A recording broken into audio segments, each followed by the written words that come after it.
এই যে বাপসু স্যারেক জ্বালাই আপনি মনে করেন ডিরেক্ট 250 মিনিটে ভর্তি থাকবেন।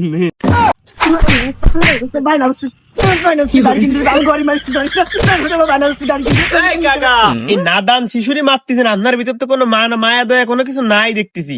কি করছে আপনার এই ছেলে, কি করছে? আরে বাবু তুমি বুঝতেছো না, ও কার কাছে যেন বাইক চালানো শিখছে, এখন আমার কাছে বাইনা দোস্ত যায় ওরে বাইক কিনে দিবে।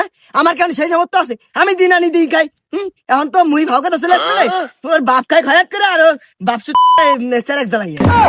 আরে কাকা তুমি কথাটুক করলে কি, তোমার এক ঠ্যাং উপরে এক ঠ্যাং কবরে, তুমি এই কথা কতি পারলে?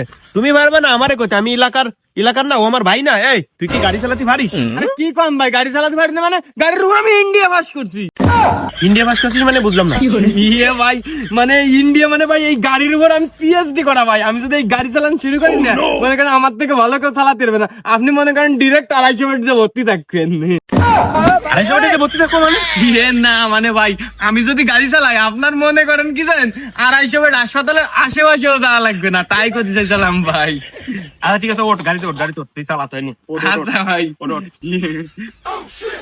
ভালোভাবে চালাইস, ঠিক আছে? যেভাবে রেসলিং চালাইস ওইভাবে চালাইস। আচ্ছা ভাই, তাই রেসলিং এর টানটা দিলাম ভাই। দে দে দে। এই যে তুই ইন্ডিয়া পাস করছিস, এই ওঠ ওঠ ওঠ। আমার দেখ গাড়ি তলে বসছে, ওঠ। এই রেসলিং ইন্ডিয়া শিখছিস তুই? ইন্ডিয়া পাস করতে, আমার বাল পাস করতে পারি।